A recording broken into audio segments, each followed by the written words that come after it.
Basically, you planned everything, and sometimes goes your way, and sometimes doesn't go your way. You are, a personal friend of some of the greatest players in the world. You have interacted with them. People like Brian Lara, Andrew Flintoff, and Rahul Dravid. These are all your personal close friends. You keep in touch with them whenever you travel. You meet them. They meet you. Rahul Dravid comes to your house for dinner. I've been told by some friends of mine, and they speak very highly of you as well as a person.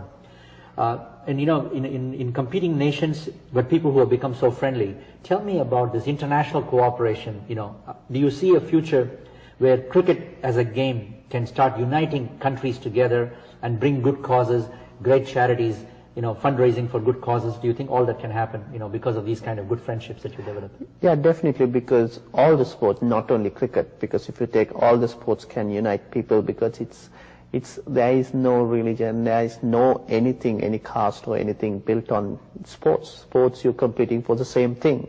So because when you're competing each other, that means you have some rival in the field.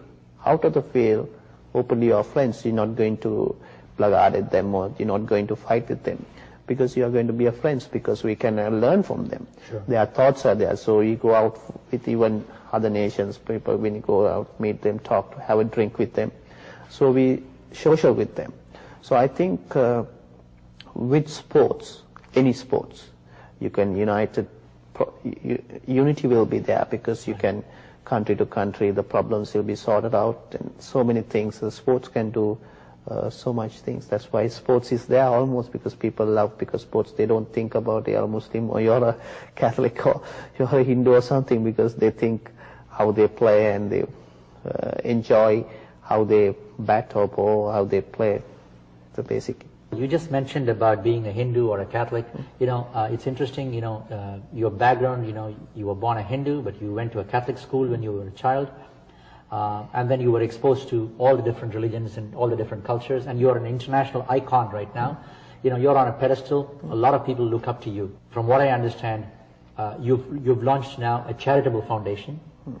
Based on your knowledge and experience, you wanted to help other people, those who have acquired some comforts in life. You feel that they should help those who are underprivileged, and you've floated a foundation. Tell me about your charitable foundation.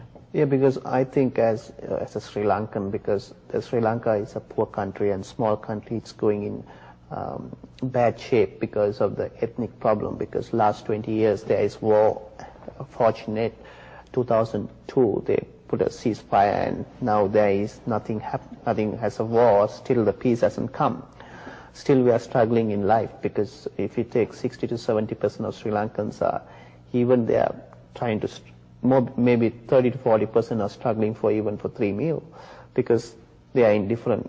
Because if you go to north and east of the country, it's all affected by war. So that's what I thought, because as a well-known person in Sri Lanka and as comfortable in life, so whatever I can give, I've launched with some advertising, and I give all the proceedings to this foundation.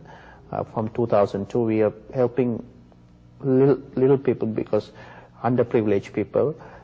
It's not enough, because there are lots of people there, because what I give, it's a small amount of money. That's not going to help the cause. But it's a good start, and at least you're being a good role model for others to follow you. Yeah, others to follow, because thing is, there are lots of things can do, because when you take politics, politicians think about how they come for power. They don't think about day-to-day life, how the third world country people suffer. So I think better start we give age on to everyone, say like this is the way you have to help people, and come and join us and try to help the people, because it's very difficult to say in north and east are struggling in life so much because of the war. That's interesting. Tell me about the specifics of your foundation. Yeah, at the moment what we do is it's called Gunasekara, Murali and Gunasekara. My manager is Gunasekara, and he's a Buddhist and I'm a Hindu, and we try to connect with, even Chamindavas is going to get involved in, because we try to say like, because wonderful, because Catholics, he's a Catholic, Chamindavas is well known cricketer, and myself a Hindu, and he's is a Buddhist guy. So we think we can unite things like, there is no barrier to religion or race or anything. Wonderful. We could help everyone together, come in and help in this cause. That's what we trying to do, to teach the people of the country to even you can live with peace, because if you don't have anything, ultra motives and ultra thing to achieve, their past, they have been done so many bad things and happens. The past is past, but you have to look for the future. That's what I think, and so many people, if you take 90% of the country, if you say, raise the hand, who wants peace? 90% of the country, people will say, we all need peace, because they want to see something happening in the country and saying, okay, we want to live in peace and day-to-day life, and they want to earn and they have to enjoy life. But at the moment, some politics is happening, and they don't want to get together, because some parties goes this way. Every time there was a peace negotiation comes, one party says I can't, because they don't have the majority, because people have given the majority to get peace.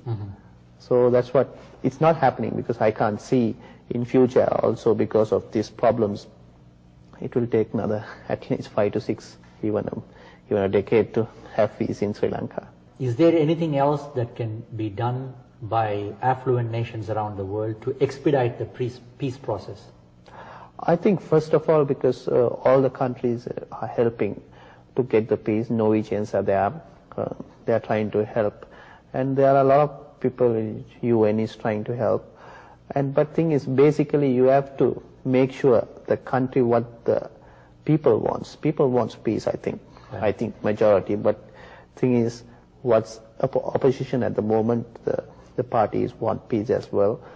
Then ruling party also says they want peace, but they are not going for negotiations. They need negotiations. There are a lot of problems in between, because one problem after one they create. So it is postponing every other day.